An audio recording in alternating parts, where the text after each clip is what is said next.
Hola,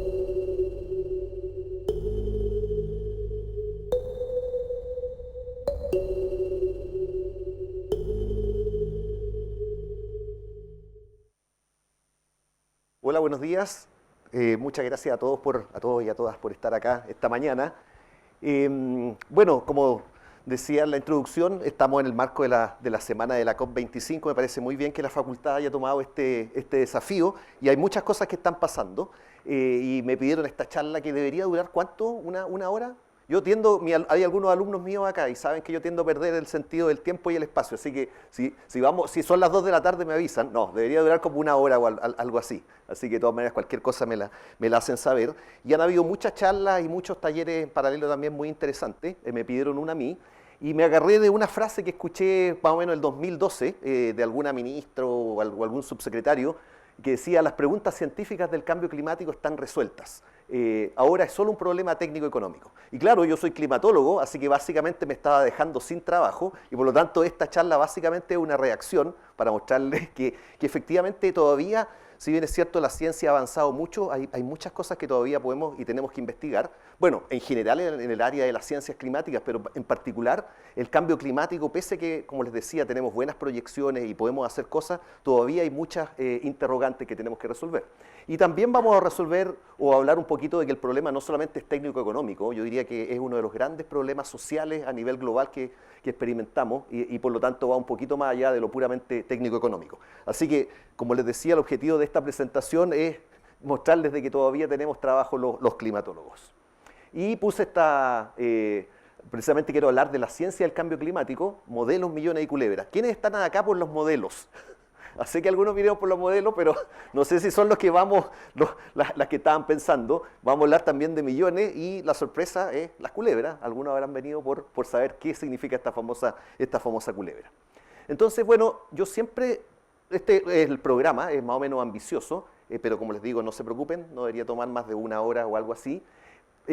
Aunque parezca extraño, voy a partir diciendo que no todo es cambio climático, y eso no es solamente una cosa académica de separar lo que es cambio climático o variabilidad climática. Es importante porque si uno empieza a abusar del concepto de cambio climático, lo puede tomar, digamos, gente malintencionada y decir: ven, estaban diciendo que esto era cambio climático, esto realmente se mostró que no lo era, y por lo tanto todo es falso. Así que hay que ser cuidadoso con el uso del lenguaje y no podemos atribuir todo al cambio climático.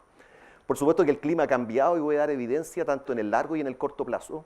Una cosa importante es atribuir este cambio y básicamente voy a hacer el caso de que el CO2 y otros gases con efecto invernadero son los que están produciendo estas perturbaciones. Vamos a mostrar el pronóstico para mañana, pero no se refiere al día viernes, sino que me refiero al pronóstico de largo plazo, que de hecho no es una muy buena palabra porque lo que tenemos son escenarios del futuro. No sabemos cómo va a ser el futuro porque no sabemos cuánto CO2 va a haber y el mensaje final es que algo todavía tenemos de capacidad de reaccionar.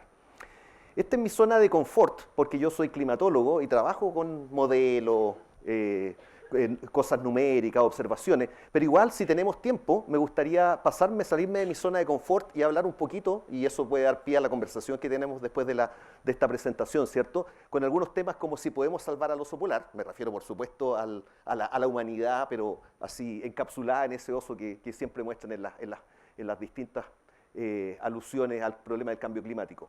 Me gustaría hablar algo que mezcla la ciencia con una cosa súper cotidiana. ¿Cuánto nos va a costar? ¿Cuánto nos va a costar enfrentar el cambio climático? Hay costos de inacción, pero también hay costos de acción. Y bueno, finalmente tendremos algunas conclusiones.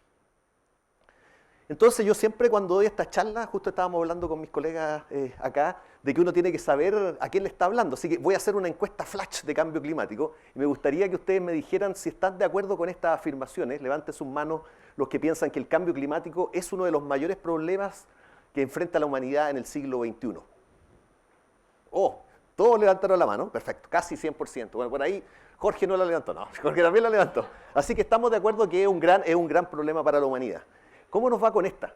El cambio climático es el mayor problema de la humanidad de aquí al 2050. Que levanten la mano los que piensan eso. Oh, se redujo bastante la cantidad de manos, aunque ahí están algunos levantando, pero se redujo. Fijé que algunos lo levantaron, ahora no lo levantan. ¿Y cómo nos va con esta? El cambio climático es el mayor problema de Chile en esta década. También está como, vaya. Y si yo les preguntara el cambio climático es el mayor problema de hoy día, de esta tarde, se reduce. Lo que quiero mostrarle es que aún reconociendo que el cambio climático existe y tiene efectos en una gran cantidad de escalas, precisamente el hecho que sea multiescala lo complica el problema, porque dependiendo de si uno está en una situación de emergencia, tenemos problemas súper apremiantes hoy día tal vez que resolver, ir a la próxima clase, terminar el informe, versus una cosa que es de escala global y que tal vez es un poco más lejana. Y vamos a volver a este punto de que eso tal vez dificulta un poquito la solución del cambio climático porque tendemos a verlo algunas veces como un poco lejano. Y ciertamente que el mundo está lleno de problemas, como les decía, tenemos el control de la tarde, el informe de las 2 de la tarde, etcétera, pero también a nivel global hay muchos otros problemas y los climatólogos, pese a que yo soy climatólogo, podría decir solamente es un problema de clima. Si hacemos una encuesta, de nuevo a nivel global o a ustedes, etcétera, hay muchos otros problemas. Fíjense que cuando uno le pregunta, y este es solamente un ejemplo, a los que se ganaron un premio Nobel, que algo saben, ¿verdad? De hecho, no aparece el cambio climático per se, aparece dentro de degradación medioambiental. Pero claramente que esto tiene mucho que ver con el cambio climático, pero no es solamente el cambio climático. Pero hay muchos otros problemas globales que enfrenta la humanidad. Por ejemplo, todavía tenemos armas nucleares que están en manos de algunas personas y nos dan miedo. Tenemos enfermedades infecciosas, tenemos ignorancia, líderes ignorantes, acá pusieron a Trump. Incluso hay gente que piensa que la inteligencia artificial podría ser un problema para la humanidad, ¿verdad? Así que si hay muchas cosas con que uno se tiene que preocupar. Una de ellas es el cambio climático. Y bueno, también tenemos que aprender a mascar chicle y a caminar al mismo tiempo. De nuevo, el cambio climático existe, vamos a ver que está en marcha, pero también hay otras presiones, algunas a nivel local y otras a nivel global. Y una manera muy clara de mostrarlo esto es a través de lo que hemos estado haciendo, por ejemplo, nosotros últimamente investigando esta famosa sequía, que este año además se ha pasado, ¿cierto? Pero la mega sequía nos ha acompañado como por la última década. Hemos analizado las causas de la mega sequía y la verdad que no es solamente cambio climático, también sería muy fácil decir esta sequía es cambio climático, pero la verdad que el efecto por ahora del cambio climático es como un cuarto de la señal de la sequía. Gran parte aún es una señal, llamémosla natural, asociada al estado del océano. Así que las cosas no necesariamente son blanco y negro, todavía hay variabilidad natural que es importante y eso está produciendo parte de la sequía y el cambio climático también produce parte de la sequía. El gran problema es que la componente natural puede que se revierta, pero la componente asociada al cambio climático va a mantener actuando durante el siglo XXI, así que esta es la que nos va a llevar lentamente hacia la sequía. Pero no sería extraño, y aquí viene nuevamente el que uno tiene que ser riguroso y cuidadoso, porque uno podría decir, ya llegó el futuro y este año, todos los próximos años van a ser súper secos. Bueno, ¿qué pasa si el próximo año es húmedo? Y nos van a venir a preguntar, bueno, ustedes decían que era cambio climático, que ya estaba. No, lo que pasa es que hay una componente que es natural y hay una componente antropogénica y las cosas están por ahora un poco mezcladas. No se ve muy bien esta figura, pero esto muestra una secuencia de imágenes satelitales de la laguna Culeo, que por acá se ve. De hecho, esta cosa oscura es la laguna Culeo del 2009, el 2013, el 2015, y acá ya no se ve. Este año desapareció la laguna de Culeo. Entonces, de nuevo, uno podría decir, miren, esto es la sequía y la sequía es cambio climático, pero de nuevo, la sequía por ahora es cambio climático y variabilidad. Y otra cosa que es muy importante, estos son también resultados de colegas de acá de la Universidad de Chile, que muestran que también ha habido un exceso de consumo en torno a la laguna de Aculeo. Y ahí es donde yo voy en que uno tiene que ser responsable, porque si uno dijera es puro cambio climático, y le echamos la culpa a quien ustedes quieran, a los chinos, a los norteamericanos, a las carboneras, etcétera, como que nos olvidamos de la componente local. Y esa es tan importante para el caso de la laguna de Aculeo como la componente de sequía, que a la vez tiene variabilidad y cambio. Casi se empieza a ocupar como un seguro de vida. Yo siempre caricaturizo esto de que de repente uno va a salir en la calle, te van a chocar y te van a decir, fue el cambio climático y por lo tanto no hay seguro para eso. Así que esto de nombrar las cosas con el nombre correcto, valga la redundancia, es no solamente un ejercicio académico, sino que además permite que ciertos problemas locales los enfrentemos de la manera correcta. Y lo mismo pasa con otros fenómenos, los incendios forestales. Es verdad que la temperatura ha aumentado, pero también hay causas de cambio de uso de suelo, cómo controlamos el paisaje, cómo combatimos los incendios. Si uno le echa, algunas veces, aunque no lo crean, es una buena solución para algunos actores decir que todo es cambio climático, porque les insisto que les da una especie de seguro frente a los problemas que puedan tener. Así que ese era como el disclaimer, ¿cierto? La letra chica de que no todo es cambio climático, pero créanme que vamos a hablar de cambio climático. Y cuando uno le pregunta, ¿hay cambio climático? Es una pregunta que la respuesta es rotundamente sí. Lo que pasa es que el clima siempre ha estado cambiando. Y esta es una figura que muestra la historia planetaria. Ustedes saben, tiene 4.600 millones de años el planeta Tierra. Y esto trata de reproducir más o menos la temperatura. Por supuesto que estas son reconstrucciones paleoclimáticas basadas en muchos registros, así que es muy complejo. Pero lo importante es que siempre hemos estado fluctuando entre periodos relativamente cálidos y periodos relativamente bajos en las grandes glaciaciones, los periodos fríos. De hecho, cuando uno ve la historia planetaria, la mayor parte de la historia ha estado con temperaturas sobre lo que tenemos actualmente. Más o menos hace 60 millones de años la temperatura empezó a bajar. Eso se manifestó, por ejemplo, en que se formaron los casquetes polares con hielo. Los polos siempre han existido como lugar geográfico, pero que tengan hielo es como la novedad del año, que realmente es algo nuevo en el contexto, por supuesto, de la historia climática. 60 millones nos parece harto, pero tiene 4.600 millones de años. Y por lo tanto el clima siempre ha estado cambiando. Así que no hay duda de eso. Naturalmente que el cambio que realmente nos interesa y nos convoca esta semana y en general estos años es lo que ha pasado en los últimos 100 o 150 años. De hecho, acá está desde el año 1900 y acá hay distintos indicadores globales porque el problema es global. Tal vez el más conocido es el aumento de temperatura. Pero vamos a mostrar en un minuto más que el cambio climático esencialmente es tener más energía en el sistema. Y por lo tanto, una de las manifestaciones del aumento de temperatura, hay periodos en que de hecho se ha estado un poquito estabilizando. Estos años subió mucho entre el año 1960 y el 2000, 2010, después tuvimos un periodo relativamente estable, pero claramente estamos en un periodo cálido. Así que no solamente hay que mirar la temperatura, uno puede ver también el aumento del nivel del mar, que está incrementándose unos decenas de milímetros precisamente por la expansión térmica, pero también por el derretimiento de los hielos. El pH del océano, debido a que el CO2 está aumentando, se está acidificando el océano, precisamente lo que mencionaba, los hielos polares, los casquetes, y el hielo marino se está derritiendo. Ustedes han visto esas noticias de que antes uno no podía pasar por el Ártico, ahora sí se puede pasar. Así que hay una serie de indicaciones de que el clima está cambiando, no solamente en la escala geológica, sino que en estos últimos 100 o 150 años. ¿Cómo andamos acá en Santiago, por ejemplo, si lo llevamos a la escala local? Este es un gráfico que cada punto corresponde a un año. El eje de acá abajo corresponde a la precipitación y el eje de acá arriba corresponde a la temperatura, y es para la ciudad de Santiago, la estación de Quinta Normal, acá cerquita de nuestra facultad, ¿verdad? Entonces, por ejemplo, ustedes ven el año 53, que fue un año relativamente lluvioso y relativamente frío. No hay mucha relación entre temperatura y precipitación. Uno diría que están más o menos distribuidas estas cosas, algo se ve, pero no demasiado grande. Los puntos que están acá van desde el año 1950 hasta 1999 o hasta el año 2000, así que se veía más o menos así. Santiago es bastante árido, tiene 300 milímetros en promedio y una temperatura promedio anual del orden de los 16 grados. Ahora, déjenme mostrarles lo que ha pasado en los últimos 10 años. La tendencia, uno podría esperar 10 años, un año cualquiera puede estar en cualquier parte, pero 10 años en el mismo lado empieza a mencionar algo, ¿verdad? Y esencialmente lo que ha ocurrido es que en el eje de la temperatura hemos estado por acá arriba y en el eje de la precipitación estamos a la izquierda y por lo tanto, claro, hemos tenido esta sequía y ahora cuando agreguemos este año, el 2019, esto estaba hasta el 2018, ese fue el 2018, miren, el 2019 como vamos, tenemos 60 milímetros, así que vamos a terminar por acá. Puede que llueva algo en primavera, pero probablemente no vamos a superar los 100 milímetros este año, así que va a ser otro punto que muestra que la distribución se está sesgando y se está moviendo hacia el sector cálido y seco, no hay duda de eso. Y esas son las proyecciones hacia futuro, pero me las voy a saltar porque las vamos a ver más adelante en la presentación. Ahora, no todo Chile se está calentando. La estación Quinta Normal y en general todas las estaciones que están en el Valle Central y en la precordillera muestran esta tendencia. Estas son series que parten el año 1950 y este calentamiento que les mostraba en Quinta Normal se refleja muy bien en esta serie de tiempo, ¿verdad? Pero, por ejemplo, si ustedes se van más al sur, donde el clima...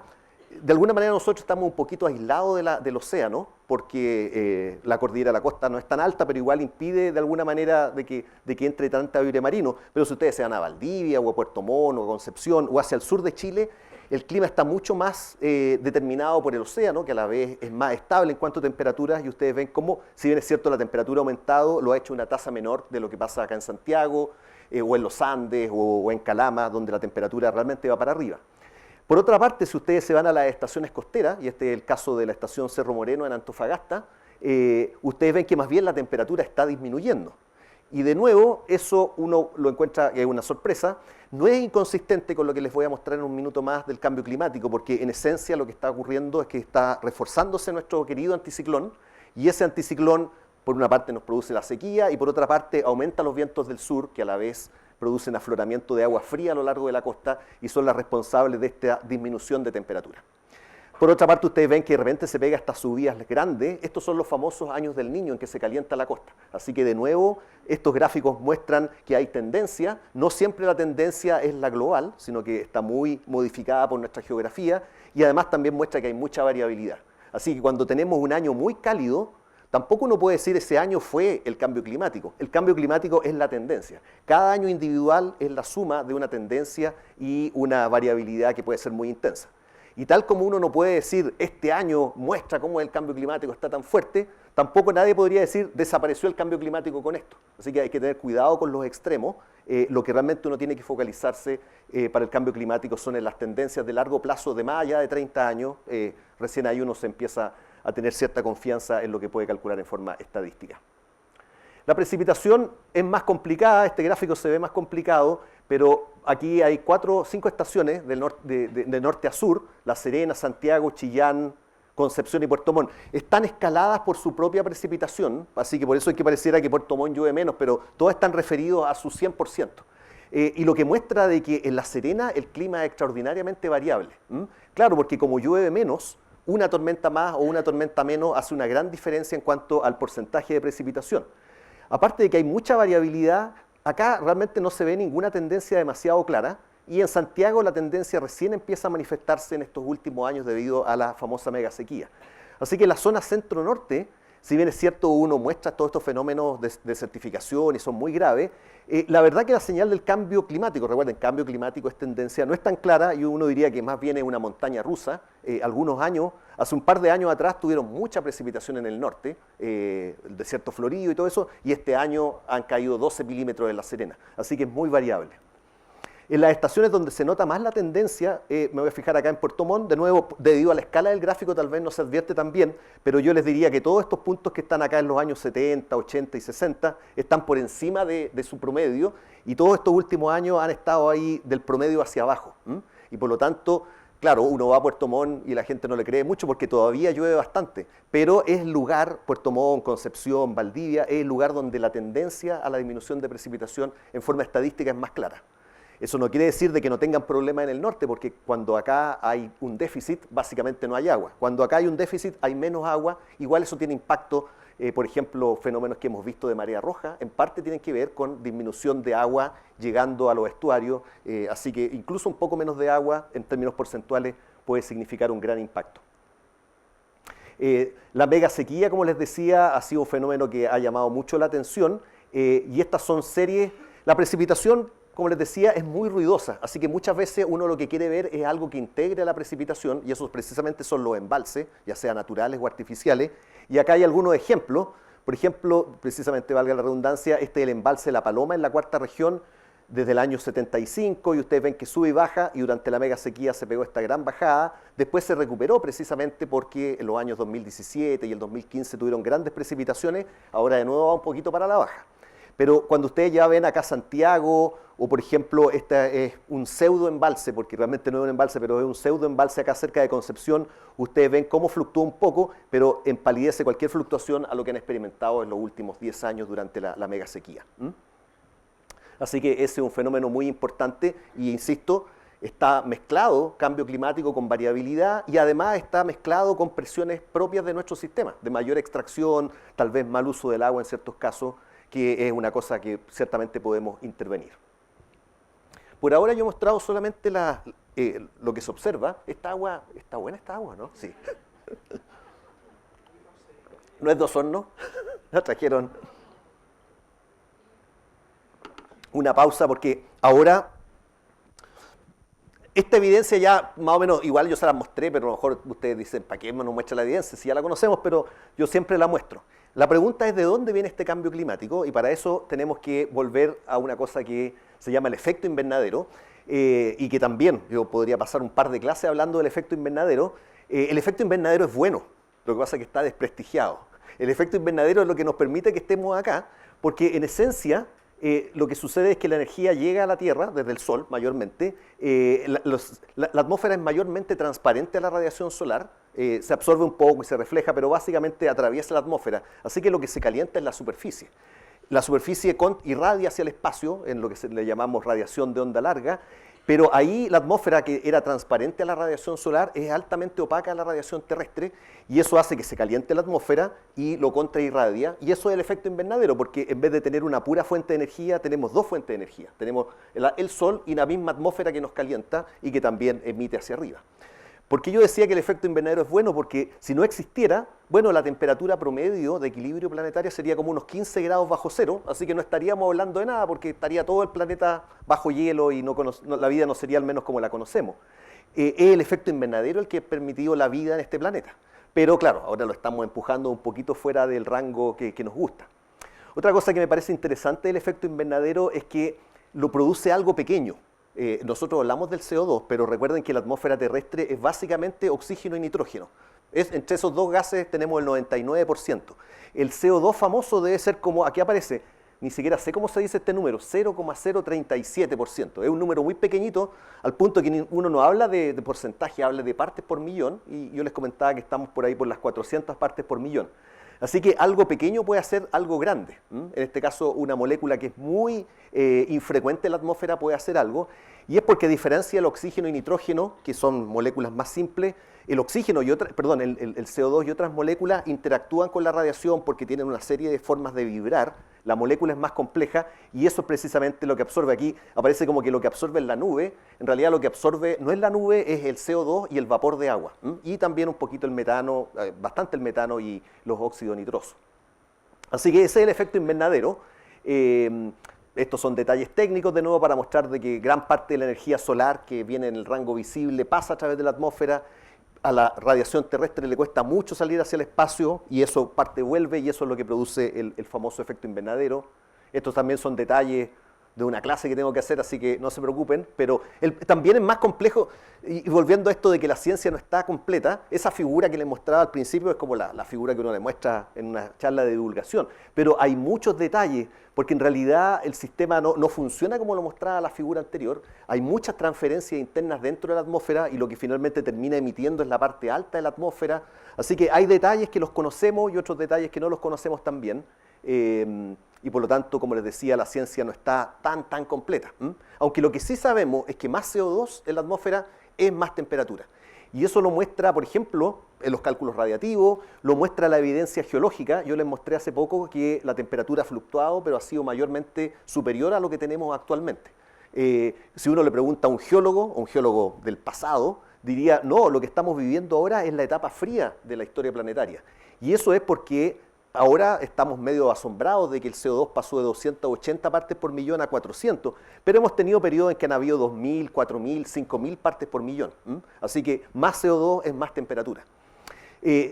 También hay evidencia extraterrestre de la importancia del CO2. Por ejemplo, si uno ve la atmósfera venusiana, que Venus está más cerca del Sol, así que uno esperaría que tuviera mayor temperatura, pero por otra parte tiene muchas nubes, así que lo que finalmente llega a la superficie es poco, y la temperatura de equilibrio debería también ser del orden de unos 10 grados bajo cero.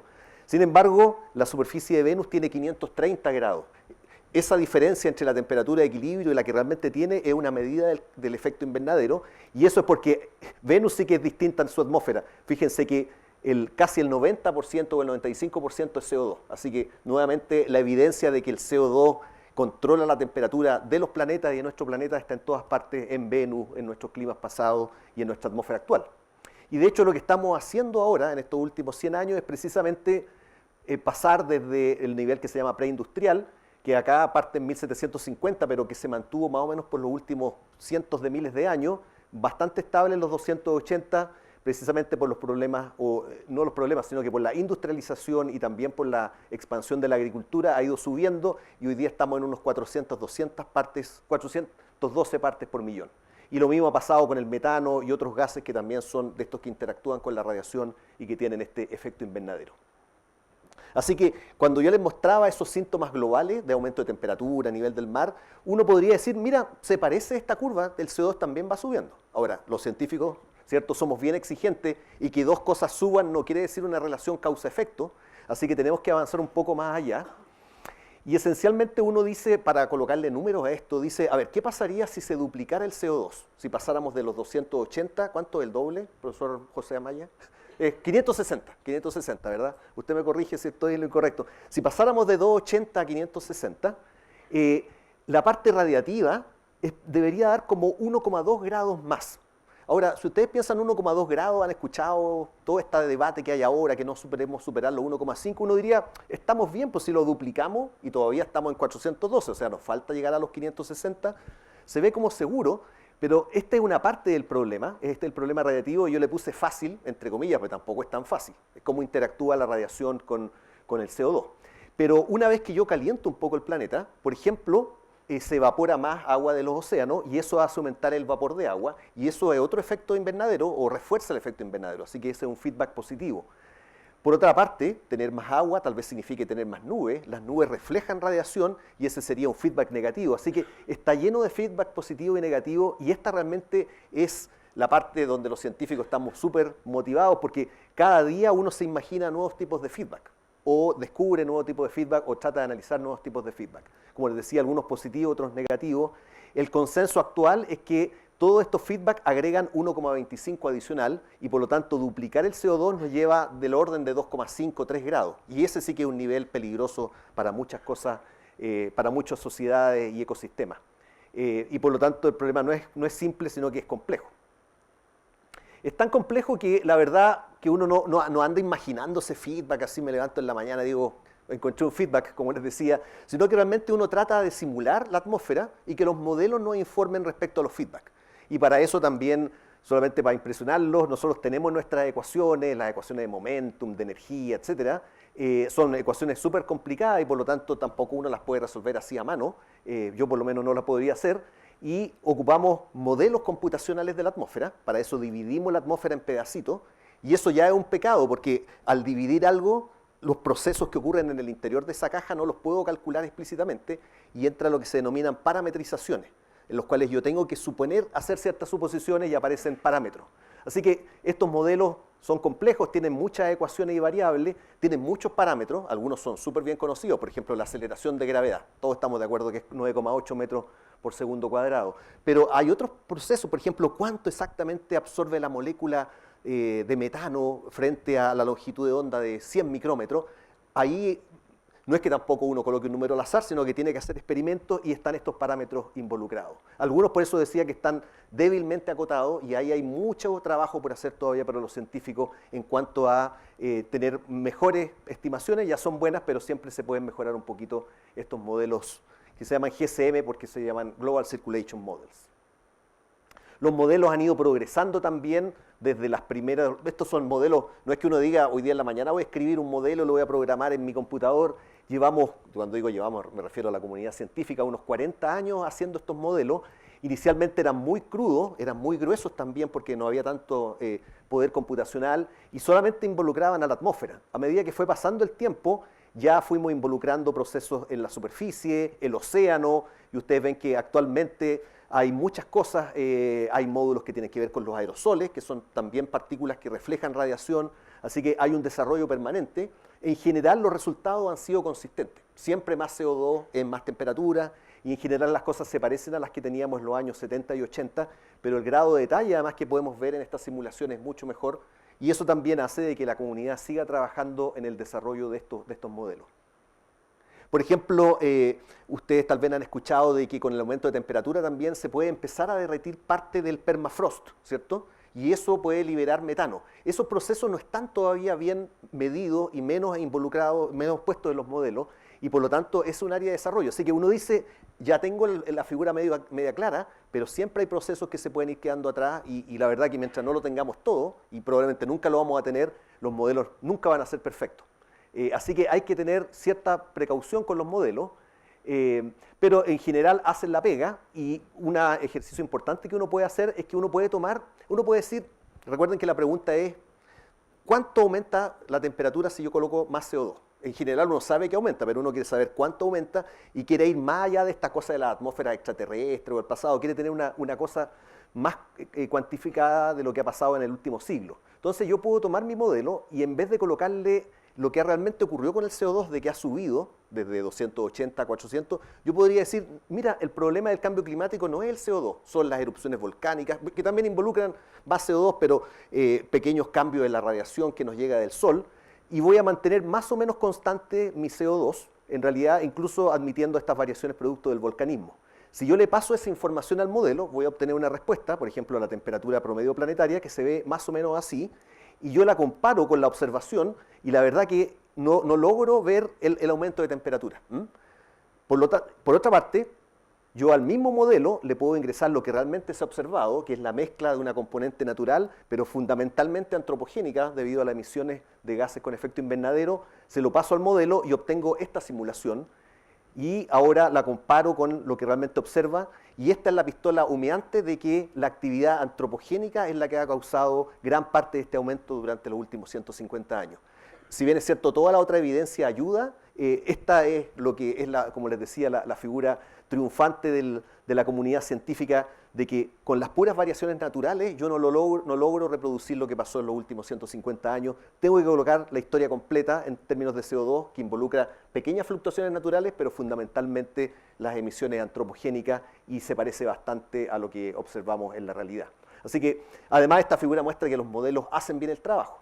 Y no solamente hay un modelo, sino que uno quiere tener unos 30 modelos con pequeñas diferencias en cómo parametrizan ciertas cosas, y por lo tanto hay un amplio consenso en que estas figuras nos dicen que la actividad humana es la que ha producido este aumento de temperatura. Ahora, me lo dijo un colega, solamente los fotógrafos se pueden enamorar de sus modelos, o los pintores. Nosotros los científicos siempre tenemos que tener un ojo crítico en los modelos. Si bien es cierto, nos ayudan y he hablado bien de los modelos, también hay que tener cuidado, como les decía, es trabajo en progreso y siempre lo va a hacer. También el detalle fino de los modelos, no hemos llegado a la perfección, ni mucho menos.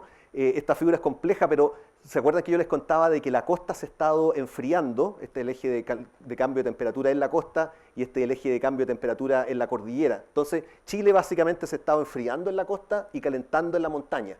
Acá están los 25, 27 modelos, ustedes ven que no lo hacen muy bien. Así que los modelos, cuando ya uno empieza a exigirle el detalle muy local, puede que tengan errores significativos, y por eso hay que ser cuidadoso. No lo que sale del computador necesariamente es la verdad, es sencillamente una información que tenemos que considerar siempre en conjunto con las observaciones.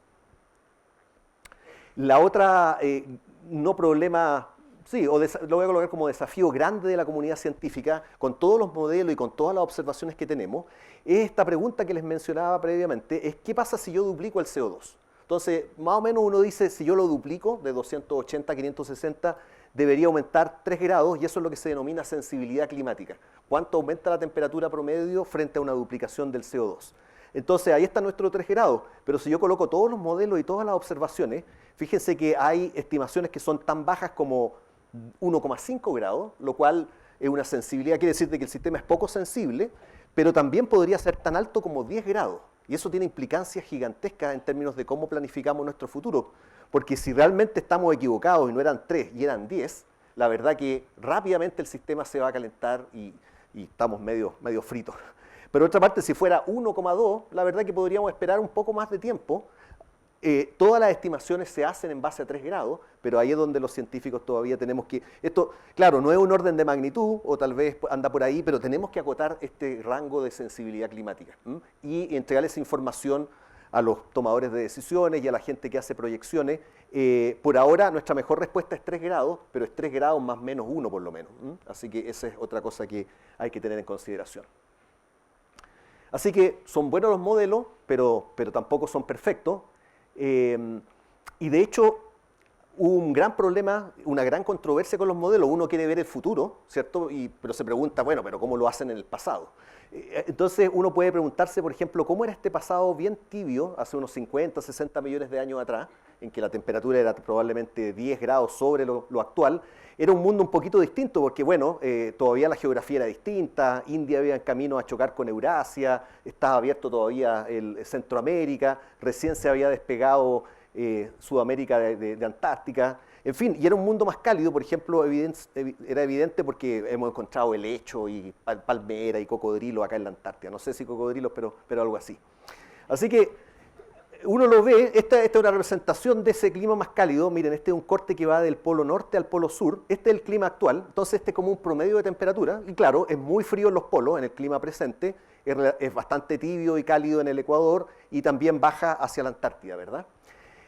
Las reconstrucciones, claro, hay reconstrucciones climáticas y ambientales de ese clima pasado, dicen, mira, era sustancialmente más cálido en los casquetes polares, era sobre 0 grados porque habían palmeras y cosas de ese tipo en esta zona, por ejemplo en la Antártida, pero no era mucho más cálido en los trópicos. Uno decía, a lo mejor acá se elevó 15 grados, en los trópicos se había apenas elevado 2 grados.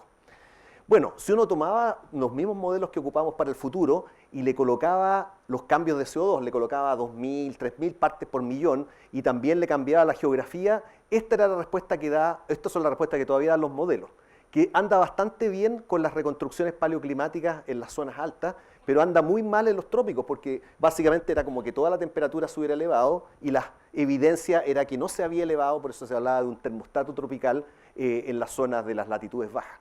Así que eso era fuego pesado contra los modelos y contra nuestras proyecciones hacia el futuro. Pero el 2009, acá en la selva colombiana, encontraron estas cosas que todavía me dan pesadillas. Estas son vértebras de una serpiente que yo le llamo culebra. Yo no sabía que las culebras tenían vértebras, pero ahora aprendí que tienen, y son más o menos chicas. Esta es una culebra actual, y esta es la culebra o la serpiente. Era tan grande que le llaman la titanoboa, porque era una boa pero muy grande, así que sustancialmente más grande. De hecho acá está a escala. A mí ya me daría miedo ver una boa, pero imagínense la titanoboa. Ahora, todas estas cosas son de sangre fría, sangre caliente, alguna sangre. Así que básicamente su crecimiento depende de la temperatura y por lo tanto, si ya las boas son grandes y dan miedo y están en un clima cálido, la titanoboa tiene que haber estado en un clima bastante más cálido. Así que esta gente, que esto tiene miles de citas y miles también de gente criticando este paper, básicamente convirtieron a esta pobre titanoboa en un termómetro y eso elevó nuestra evidencia de temperatura en los trópicos. Así que esto es una bonita historia y hay muchas similares que muestran cómo de repente los modelos no son perfectos, las observaciones también van cambiando, especialmente cuando miramos el clima remoto. Así que hay mucho de ciencia climática que vincula el clima del pasado con el clima del presente, los modelos con las observaciones. Y en esencia, los modelos siguen siendo iguales, pero la reconstrucción con la culebra, me refiero con el dato de la titanoboa, dice que el clima tropical era bastante más cálido y eso recuperó la confianza en los modelos y por lo tanto podemos seguir avanzando. Así que sí creemos en los modelos con ciertos cuidados de que no todo es perfecto y eso nos permite mirar hacia el futuro. Y de hecho, ustedes son la mayoría muy millennials, así que a lo mejor no vieron esta película, pero esta era una película en que alguien iba al futuro, y claro, uno le podía preguntar cómo era el futuro, pero nosotros no tenemos el de L'Oreal, así que la pregunta es cómo viene de la mano, y vamos a ocupar los mismos modelos que les mostré para el pasado, tanto pasado remoto como el pasado reciente, para mirar el futuro. El gran problema es que nosotros no sabemos cómo va a ser el futuro, no porque los modelos sean malos, sino que porque no sabemos cuánto CO2 va a haber en la atmósfera.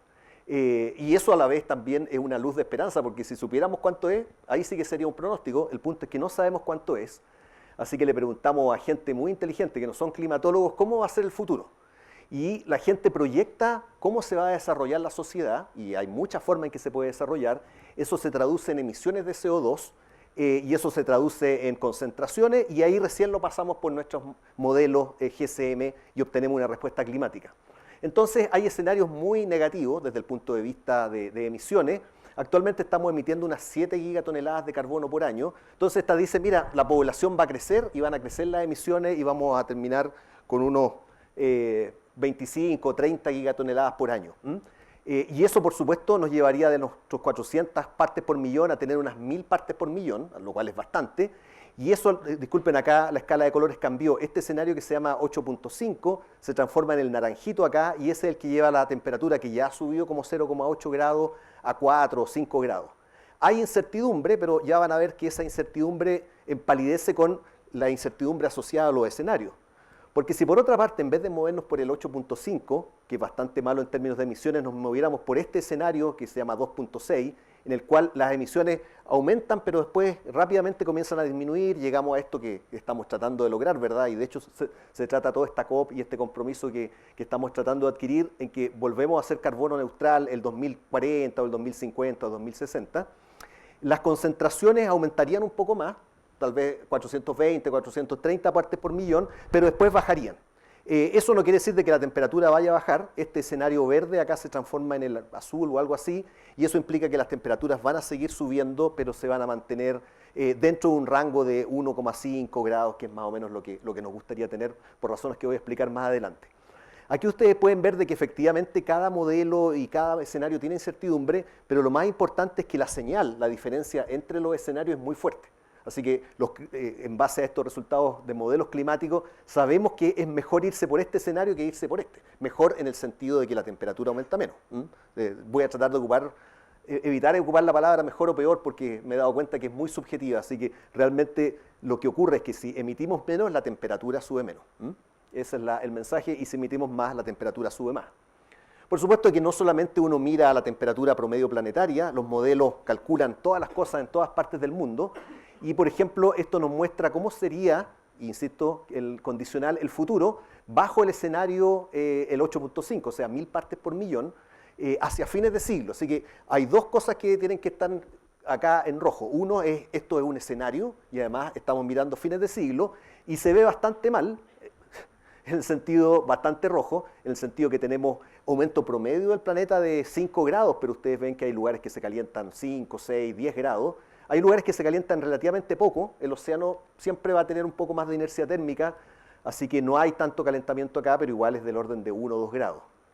En cuanto a precipitación, la precipitación, a diferencia de la temperatura, tanto en el siglo pasado como en la actualidad, ha estado cambiando con signos distintos. En general, llueve más en el planeta. En los últimos 100 años ha llovido más, la tendencia a un aumento, porque las zonas tropicales, y eso es lo que se proyecta también para el futuro, las zonas tropicales y las latitudes muy altas van a aumentar su precipitación, que son los colores azul acá. Pero también hay lugares en que la precipitación va a disminuir, son estas bandas subtropicales, precisamente lo que nos afecta acá a Chile, África del Sur, parte de Australia, parte de California. En general los climas mediterráneos son los que van a disminuir su precipitación, pero los climas tropicales de latitudes bajas en general van a aumentar su precipitación. Así que podemos hacer muchos de estos modelos. Recuerden, este no es un pronóstico del tiempo, es lo que podría suceder si es que nos vamos por este escenario. Uno también puede ir al detalle pequeño y correr estos modelos regionales que se llaman, para ver, por ejemplo, acá se veía medio preocupante la cosa, ¿verdad? Porque Chile se ve con este manchón de disminución de precipitación. Claro, si uno lo ve en un modelo regional, se da cuenta que la disminución efectivamente es casi todo Chile, pero muy concentrada precisamente acá entre la región metropolitana y la región de la Araucanía o los lagos. La temperatura aumenta en todos lados. Hay un detalle importante acá, la precipitación aumenta, por ejemplo, en el sector argentino. Así que este concepto de los que tienen más, Argentina, la parte central, tiene más precipitación que la zona chilena, y en el futuro va a tener más. Y de hecho, los últimos 30 años, tal como nosotros estamos preocupados de la sequía, ellos están preocupados de que tienen demasiada precipitación. Los tractores se hunden en los campos, además, bueno, es muy plano, hay una serie de otros factores, pero no necesariamente más agua es bueno, y por supuesto menos agua también tiene consecuencias que son mayormente negativas, y lamentablemente ocurren en gran parte del territorio nacional. Ahora, uno ve estos modelos y por supuesto se entusiasma y empieza a correr otros modelos. Tenemos un par de seminarios, y han ocurrido algunos y otros que van a continuar durante esta semana, en que uno empieza a pasarle esta información a modelos hidrológicos, a modelos de agricultura, modelos forestales. Todo eso se puede hacer, pero siempre recordando que estamos ocupando modelos. La incertidumbre también empieza a aumentar, así que mi único mensaje acá es: ocupemos los modelos, pero siempre con un pie puesto en la tierra, en el sentido de contrastarlos con la realidad y aceptar de que no son la respuesta final. No sé si tenemos tiempo. ¿Dónde está? ¿Se fue la Zafiro? ¿Ya se quedó? ¿Se aburrió? No. Tenemos... acá está. Tenemos 10 minutos más. ¿O no? ¿O nos saltamos esta parte? ¿Vamos por el oso polar o no? Veamos si alcanzamos a salvar al oso. Bueno. ¿Qué quieren? ¿Partimos por el vaso medio vacío o el medio lleno? ¿Vacío? Ya. Parece que lo tengo al revés, así que era una pregunta retórica porque ya está ordenada esta cosa así. No, voy a partir por el vaso medio lleno. Tal como ustedes quisieran, vamos a partir por el vaso medio lleno. ¿Se acuerdan también? Ustedes son muy jóvenes, pero los que no son tan jóvenes, ¿se acuerdan del agujero de ozono? Igual es un problema todavía, estábamos súper preocupados y deberíamos estar preocupados. Y lo coloco acá porque es una historia de alguna manera de fracaso y de éxito. De fracaso, el problema no fueron los extraterrestres, no fueron los marcianos, el agujero de ozono es por una causa antropogénica, ¿ya? Pero también nos dimos cuenta a tiempo y de alguna manera lo estamos evitando. También es interesante porque la evidencia se acumuló, le empezaron a llegar a la gente unos datos de la Antártica y los tipos ahí midiendo en la Antártica, llegaban los datos que decían que estaba disminuyendo el ozono porque estaba aumentando la radiación ultravioleta y nadie les creía. Pasaron como 5 años que finalmente dijeron, sí, está bueno, les vamos a creer. En paralelo ayudó mucho en que se desarrolló una teoría que explicaba precisamente lo que les contaba, de que esa destrucción no era natural, sino que estaba actuando una molécula, que son los clorofluorocarbonos, que fue una molécula que se creó en los años 60, porque era muy buena y se puso en todos los aerosoles ambientales, refrigeración, etc. Y el problema es que lentamente se fue a la estratosfera y ahí empezó a consumir el ozono. Entonces pasamos de la evidencia, que primero la miraban con distancia, la teoría ayudó a mostrar que la evidencia era correcta, se hicieron simulaciones, acá azul significa de que estamos fritos, o sea que había cero ozono y el problema, ahí viene una pequeña diferencia con lo que tenemos actualmente con el cambio climático. Esto tal vez no asusta mucho, pero si yo les digo, si es que no solucionamos este problema, a usted le va a dar cáncer a la piel, a usted. Eso suena como muy personal y chocante, ¿verdad? Espero que a nadie le dé, pero eso era esencialmente lo que enfrentábamos.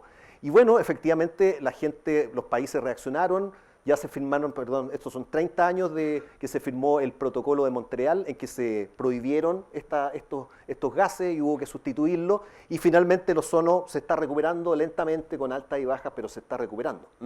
Así que esta es la cadena de hechos y como les digo, uno podría decir, pucha, la embarramos, la tecnología la embarró, la humanidad la embarró, pero la humanidad se dio cuenta y tomó las acciones para que esto se revirtiera. Las similitudes son evidentes con el cambio climático, pero hay dos diferencias. Una es lo que les contaba yo de los impactos. Los impactos acá eran muy terribles en el sentido y muy personales.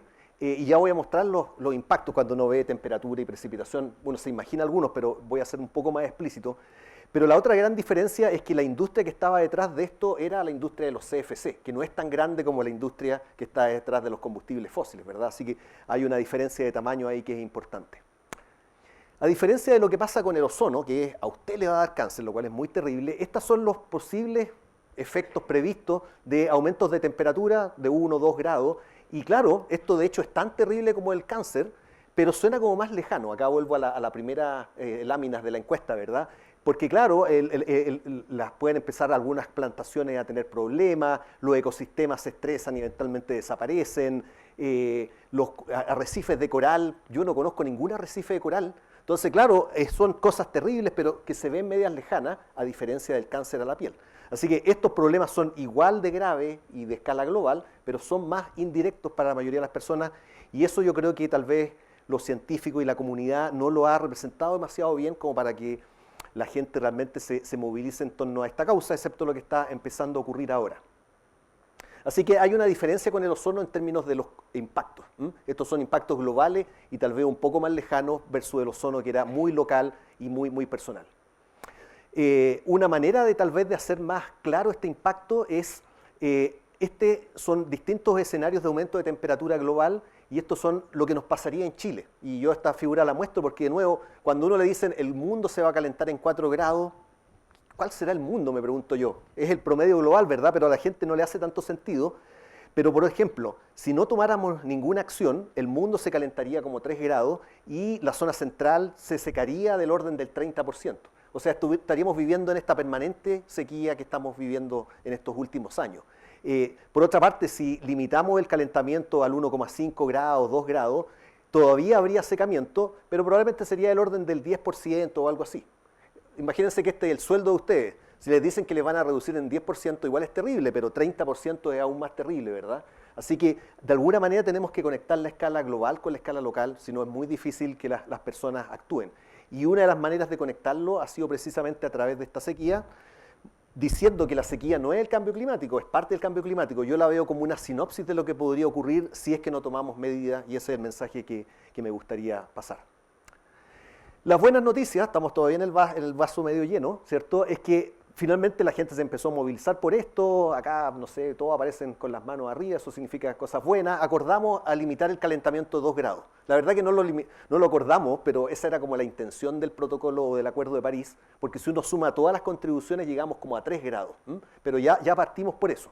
Y esto es lo que precisamente se sigue negociando y ratificando en estas COP, como la que viene ahora en Santiago en el mes de diciembre.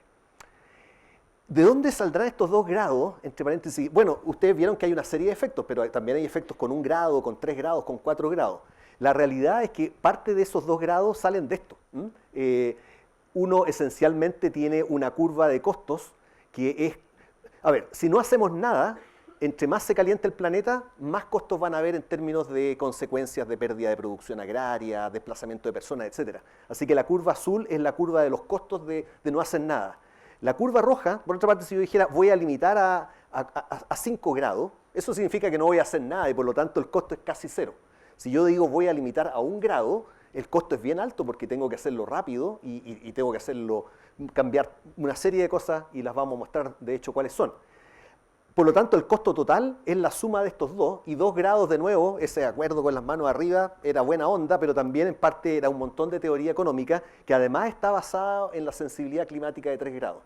Si la cambiamos mucho, todo esto cambia y probablemente el target no sería 2 grados, sino que a lo mejor sería 3 o 4 grados o a lo mejor 1 grado. Así que solamente para no ser tan inocente y pensar de que esto es pura buena voluntad, hay mucho de economía y medir costo y beneficio, y eso es razonable porque hay costos y hay beneficios o costos ocultos que uno siempre tiene que considerar. Esta me lo voy a saltar en honor al tiempo.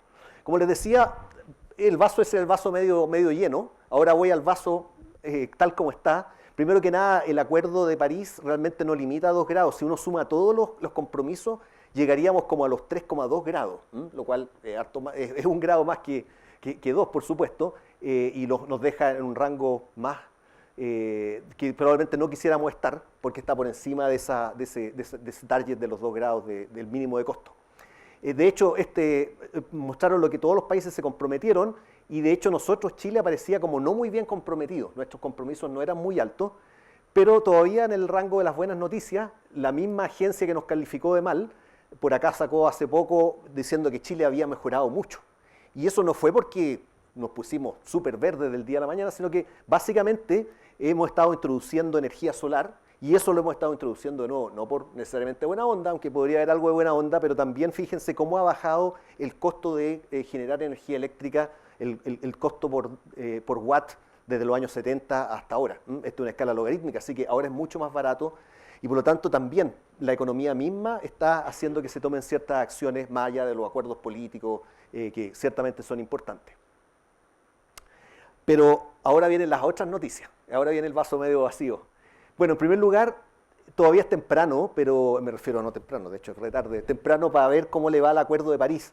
Este es lo que muestra cómo ha ido subiendo las emisiones de gases con efecto de CO2, pero las otras son parecidas desde los años 60, y acá está el Acuerdo de París, sigue subiendo. De hecho se estabilizó un poquito, pero más bien por las crisis económicas.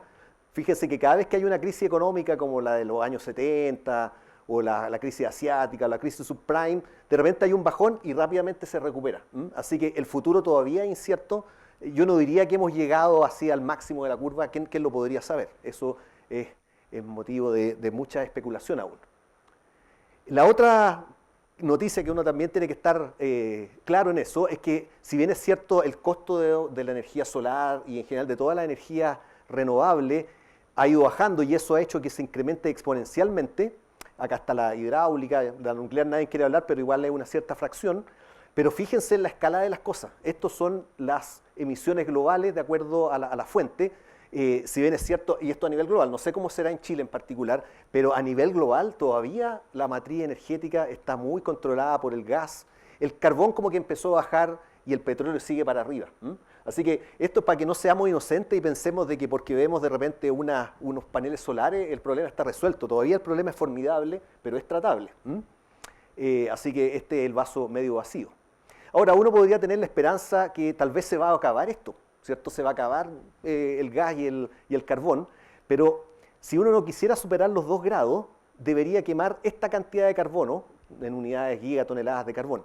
Estas burbujas que están acá representan cuánto realmente hay de carbón gas y petróleo en el mundo. Y estas son lo que los geólogos le llaman las reservas probadas, o sea, lo que ya incluso tiene dueño. Y la pregunta es si los dueños van a dejar eso ahí en el suelo o lo van a consumir. Y la última figura que uno tiene que estar consciente es que cuando uno piensa en emisiones de gases con efecto invernadero, uno piensa que todo es un problema de la energía eléctrica y que si cambiáramos de carbonífera o de centrales termoeléctricas a solar estaríamos listos. Y está muy bien que hagamos eso. Ahora, a nivel global, cuando uno ve moléculas de CO2, un cuarto vienen producto de lo que se llama producción de electricidad y calor, que es lo que hacen las centrales termoeléctricas o las centrales eólicas o las centrales solares.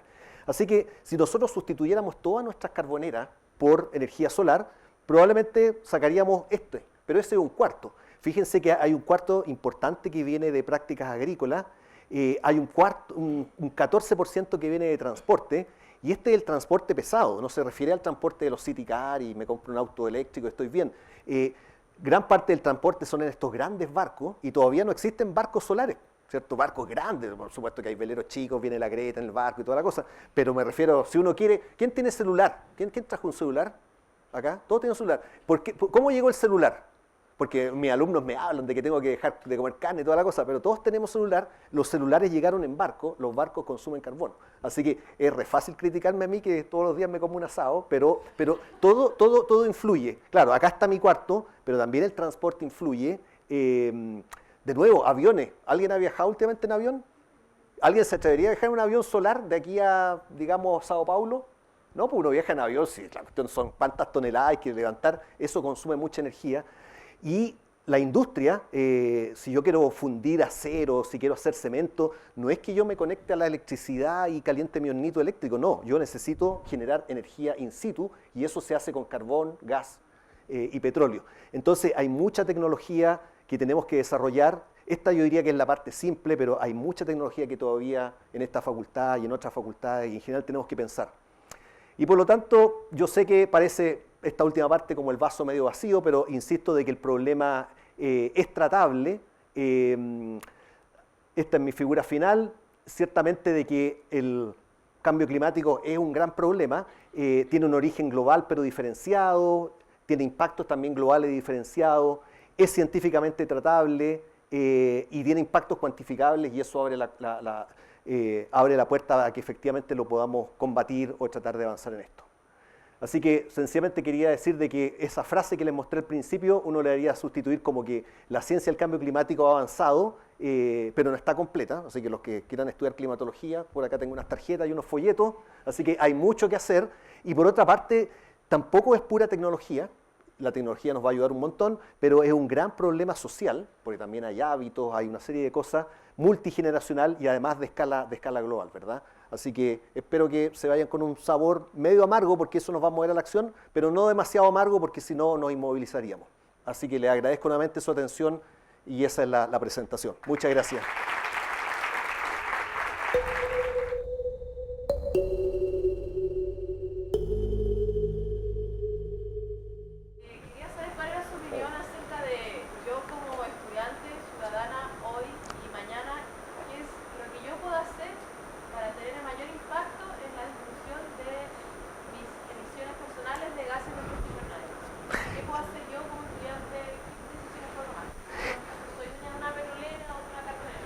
Claro, no.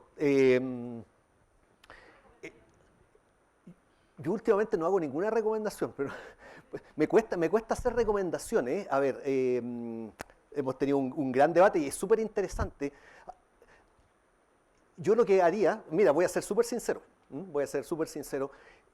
hay gente experta, yo no soy el experto en esas acciones de mitigación y adaptación, así que yo lo que incentivo a mis alumnos y a las personas con que converso es que le preguntemos a los expertos. Van a haber otros talleres de expertos. Ahora, yo he escuchado, así que yo puedo transmitir un poco lo que dicen ellos, pero primero que nada lo que tenemos que hacer es buscar la información, ¿cierto? Para tomar las medidas correctas. Hay una serie de acciones, y entonces solamente era para colocar nomás marcar la cancha y decir que ahora no estoy hablando como experto, sino que estoy dando más bien una opinión. Así que ese es el primer disclaimer que quería hacer. Ahora, ¿qué acciones a uno se le ocurren? primero que nada, estar consciente de que todas las acciones importan. De repente uno se focaliza en ciertas cosas y tiende a pensar de que son los otros los que causan el problema, pero eso que yo les preguntaba de los celulares, etcétera, uno tiende a pensar de que sus acciones no importan. Lo que primero que tenemos que tomar conciencia es de que todas las acciones importan, pequeñas o grandes. Así que esa es la primera cosa que uno tiene que abrir los ojos frente a esto. Esencialmente lo que tenemos que hacer es empezar a preferir sistemas en que el consumo, por ejemplo, de plásticos, de energía, sea menor, porque yo creo que lo que va a pasar es que lentamente, yo todavía tengo alguna esperanza en que la industria, la tecnología nos va a ayudar en esto. La misma industria quiere seguir haciendo negocios, ¿verdad? Y finalmente tú vas a ver que empiezan a haber cambios porque los consumidores empiezan a exigirlo. Aunque si bien es cierto, la acción individual de las bolsas y cosas así puede ser muy pequeñita, finalmente la industria se da cuenta y se va adaptando a eso. Así que yo creo que las palabras claves son tomar conciencia de que todas las acciones importan, preferir ciertos modos, no tanto por el efecto de que la bolsa que yo dejo de recibir en el supermercado o que recibo en el supermercado vaya a cambiar dramáticamente la cosa, pero en forma agregada eso va a hacer a que la industria y nosotros, a menos que no fuéramos un esquema en que decimos no vamos a consumir más, que es muy difícil, yo creo que el sistema se va a adaptar. Y yo soy de los que creo, y por eso vuelvo a insistir de que esta es una opinión, yo creo que todavía la tecnología, el sistema de producción puede adaptarse un poquito y puede al menos ganarnos un poco de tiempo en esta solución del problema. En el largo plazo, uno también tiene que tener conciencia de que los productos y los recursos de la tierra son finalmente finitos, pero esa es otra discusión, ¿cierto? Que ya sería no consumir determinadas cosas. Pero yo creo que con cambios todavía dentro del sistema actual podemos por lo menos ganar algunas décadas. Después tenemos que pensar en el largo plazo cómo lo hacemos para los próximos, ya no 20 años y 30 años, sino que para los próximos siglos, pero esa es una discusión compleja también, porque hay mucha gente que por otra parte necesita que se produzca y que se desarrolle, así que ahí cuando uno lo ve en el largo plazo la discusión se hace mucho más compleja.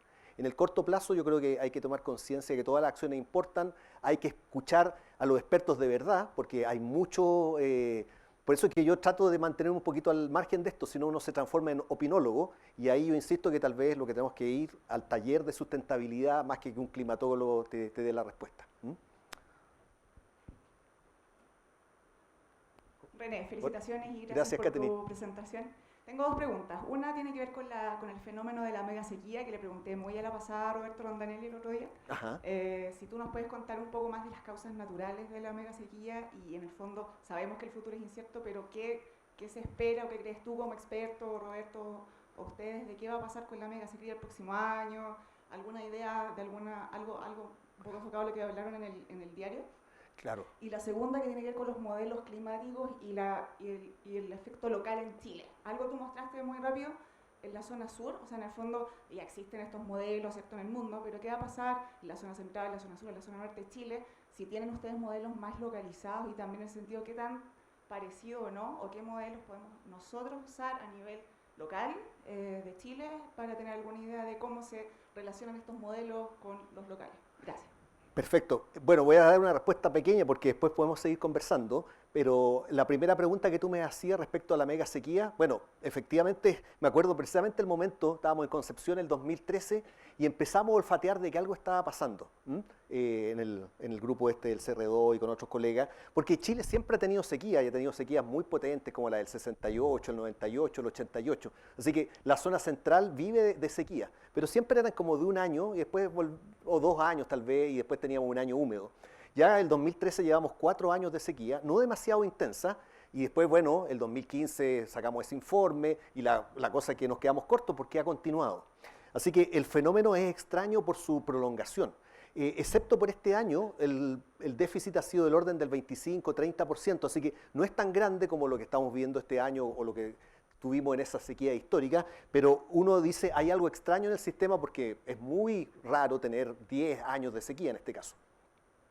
Y bueno, hemos hecho una investigación que nos ha durado como 2 años, efectivamente tratando de colocar las cosas de la manera más sólida posible, y nos dimos cuenta que si bien es cierto, las sequías históricas se asociaban a los años de la Niña, una condición fría en el Pacífico, que no ha sido la prevalente en estos últimos 10 años, el océano todavía está forzando un patrón de circulación que hace que las tormentas no lleguen a Chile central. Esa parte del Pacífico cerca de Nueva Zelanda, así que el otro lado del Pacífico se está calentando y eso configura, al igual que en un año de la Niña, que las tormentas se vayan un poquito más hacia el sur. La pregunta del millón después, los científicos siempre vamos así, ¿cierto? Un paso a la vez. ¿Qué es lo que está produciendo ese calentamiento del Pacífico? Y probablemente tenga mucho que ver. Nosotros cuando uno tiene 30 años, uno no puede decir mucho respecto a las variaciones de largo plazo, pero cuando ya uno tiene 100, 50 años de datos, nos damos cuenta que parte de ese calentamiento tenemos evidencia de que es cíclico y que es natural. Se llama la oscilación decadal del Pacífico. Así que todavía gran parte de la sequía, por lo menos la mitad de la señal, al menos la mitad de la señal es por ese calentamiento, y ese calentamiento, hasta donde entendemos ahora, es una señal cíclica del sistema que antes no estábamos tan conscientes, porque cuando uno tiene un registro corto tú no ves estas fluctuaciones lentas, ¿ya? Pero con el registro un poco más largo nos damos cuenta que sí ocurrió. En los años 40 y 50 también pasamos por años relativamente secos, y cuando además uno ve los registros de Santiago, por ejemplo, de 1700, 1800, empezamos a ver que pueden haber periodos de 10 años secos. Dicho eso, el cambio climático, esa es la parte natural, y esa es la parte, entre paréntesis, que se podría revertir. O sea, podría ser que los próximos 10 años se enfriara esa parte del Pacífico y tuviéramos 10 años un poquito sobre lo normal. Pero el punto no termina ahí, porque junto con esta cosa cíclica de subida y bajadas lentas, que antes no estábamos conscientes y ahora estamos más conscientes, hay una escalera lenta que va hacia abajo, que es el efecto antropogénico. El efecto antropogénico, que uno habla del calentamiento global y toda la cosa, ¿cierto? Pero también significa cambio en el régimen de circulación y lamentablemente hace de que esta trayectoria de tormentas también se vaya hacia el sur. Así que actúa en paralelo con esta otra forzante natural, desviando las tormentas hacia el sur. Así que, ahora sí voy a la respuesta, aun cuando la señal natural se revierta, no vamos a volver al 100% definido en base a los 80, 90 y los primeros años de este siglo, sino que al menos ya perdimos un 10% de la precipitación. Así que mi idea es que en algún momento en la próxima década, no sabemos cuándo tampoco, podría haber una reversión hacia condiciones un poco más húmedas, pero no lo que teníamos, como te decía, en los años 70, 80 y 90. Así que y después podemos seguir conversando de más detalles de esta sequía, que además este año ha estado particularmente intensa, ¿verdad? Y lo otro era la pregunta respecto a las modelaciones. Las modelaciones no saben del pasado, parten de ahora y van hacia el futuro, pero son muy consistentes con lo que ha pasado en los últimos 30, 50 años. La mayor, de nuevo, insisto que la imagen de la mega sequía o de la sequía es una petorca y por supuesto los conflictos ahí son muy grandes, pero en términos probabilísticos, en términos de cuán inusual ha sido eso, es la zona, yo diría que el epicentro está más o menos entre el Ñuble, el Biobío, el Maule. Ahí la precipitación ha ido declinando, todavía hay agua, ¿cierto? Porque llueve, no sé, en Concepción 1000 milímetros, pero va disminuyendo. El efecto es muy dramático en la zona norte, pero como te digo, de alguna cierta forma ellos han vivido siempre en una condición, ellos están en el borde del desierto, no, incluso nosotros estamos en el borde del desierto. Así que a mí me preocupa particularmente la zona centro-sur, porque cuando tú tienes el recurso en abundancia, en general el cuidado es menos, hay menos obras de regadío, hay menos sistemas no sé, de mantener el agua, y ahí es donde la precipitación está disminuyendo y de repente nos vamos a dar cuenta de que estamos en problemas, la demanda además está subiendo y ahí es donde justo como decías tú tenemos que apoyarnos en modelos que parten de la parte climática, que tienen incertidumbre pero que no imposibilita de que se los pasemos esa información a lo hidrológico y más allá de eso a la gestión del agua. Alguien me comentaba, por ejemplo, que se pierde, no sé ese número cuán fidedigno es, pero en Santiago se pierde el orden del 25% del agua por pérdidas de la red. 25% es precisamente el número que uno esperaría de que en promedio disminuyera la precipitación en los próximos 50 años. Entonces ahí nos pasamos al mundo de la adaptación, porque aun cuando, lo que me preguntaba la estudiante previamente, si bien es cierto tenemos que mitigar y hacer nuestro mejor esfuerzo, también tenemos que estar pensando que la cosa va a cambiar y la adaptación es importante y medidas como esa, medidas ingenieriles, son súper importantes. Así que la gestión del agua es de fundamental importancia. Hagamos un par de preguntas más. Hola, buenos días. Quería saber si dentro de los modelos consideran lo que los geólogos han hablado sobre el antropoceno, sobre el límite al 2030, no al 2050, y también sobre el exceso de las emisiones de gases de efecto invernadero. Y por otra parte, respecto como al agua, el hecho de que haya tanto pavimento, yo genero una capa impermeable en la superficie de la tierra y por lo tanto no tengo recarga de los acuíferos. Y eso es un detalle gigante dentro de toda la parte de la construcción en megaciudades y ciudades, porque al final la escasez de agua no es solamente producto de que hay menor cantidad de precipitación, sino que el hecho del exceso de cemento disminuye la percolación porque ya no, el agua solo escurre por la superficie y va obviamente al mar, a los ríos, al instante. Entonces, sí me interesa saber cuál es su vista respecto como a la visión de los geólogos y también hacer un alcance respecto a la tabla que hizo de Historia de la Tierra, donde hay segmentos de alta temperatura, pero esos segmentos de alta temperatura están asociados a extinciones en masa debidas a impactos de asteroides en la superficie de la Tierra, porque producto de un impacto yo voy a tener una contaminación en la atmósfera, aumento de la polución, etcétera, Sí, pero sí. van a ser por otros casos que no son los que ocurren ahora, y donde también nosotros, los que son geólogos, trabajan en el Asteroid Day, que es precisamente para eso, evitar una extinción en masa producto Bien. del impacto de un asteroide.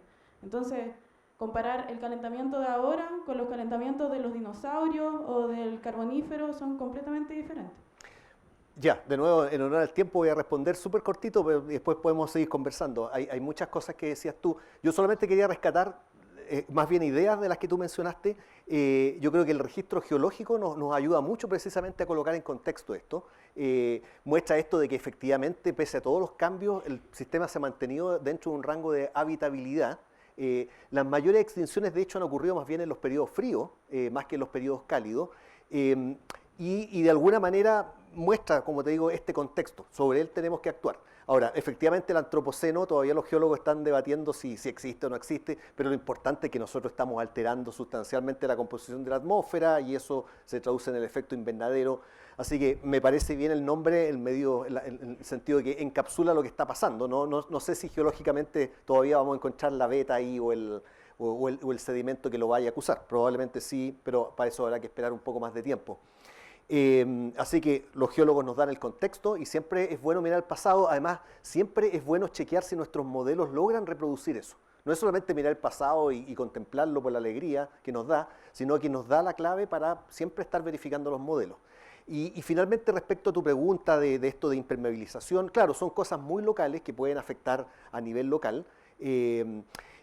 Y solamente eso refuerza un punto que yo mencioné. O sea, uno tiene un contexto también de cambio climático, pero no se tiene que olvidar de que muchas veces los problemas son problemas de gestión, son problemas muy locales, y a eso es lo que voy, en que puede parecer medio contradictorio, pero tenemos que mantener nuestra visión en este problema global del cambio climático, pero sin que se nos pase por estar mirando exclusivamente eso, se nos pasen problemas locales como los que mencionas tú, como los que mencionábamos del uso del territorio para las plantaciones, en fin.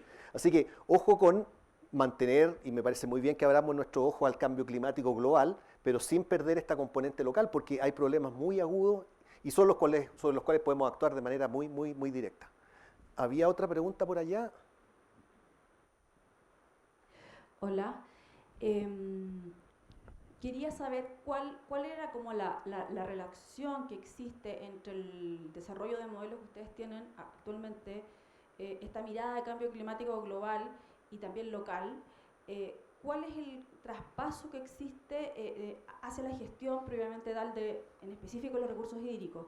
¿Cómo es la relación entre ustedes y, por ejemplo, la Dirección General de Aguas, que es quien regula la asignación de derechos de agua y una serie de cosas que tienen que ver y que se relacionan directamente con esto?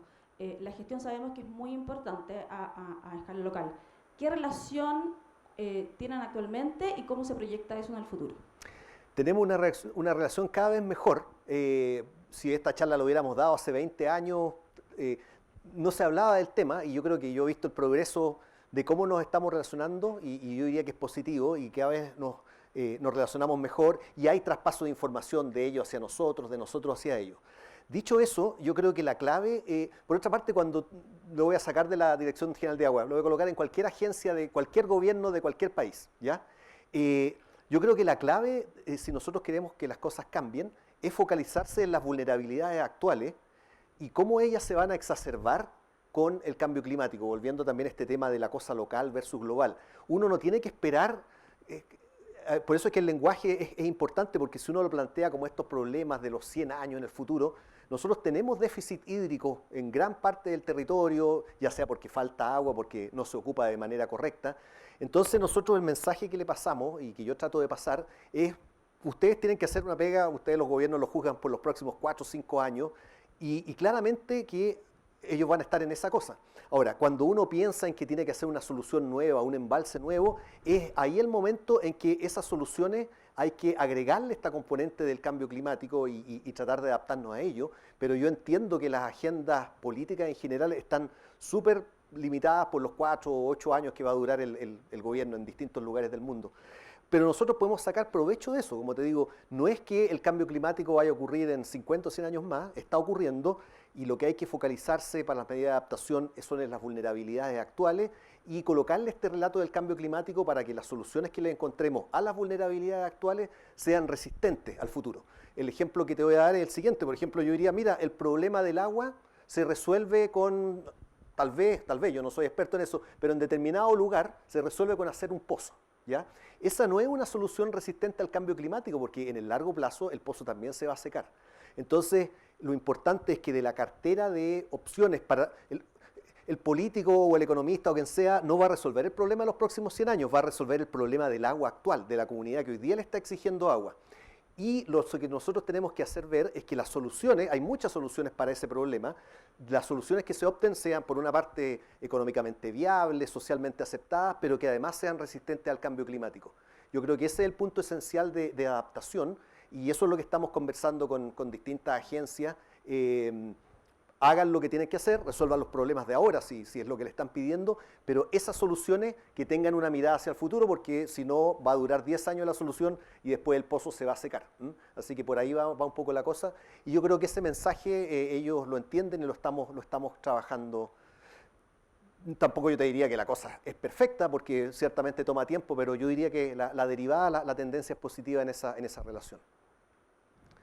Bueno, Ana María, tú eres la maestra de ceremonia, yo creo que estamos bien, yo ya estoy agotado, pero mi oficina queda en el 4º piso de geofísica, así que si hay alumnos pueden ir a verme y si no nos veremos por el pasillo y muchas gracias nuevamente por su presencia.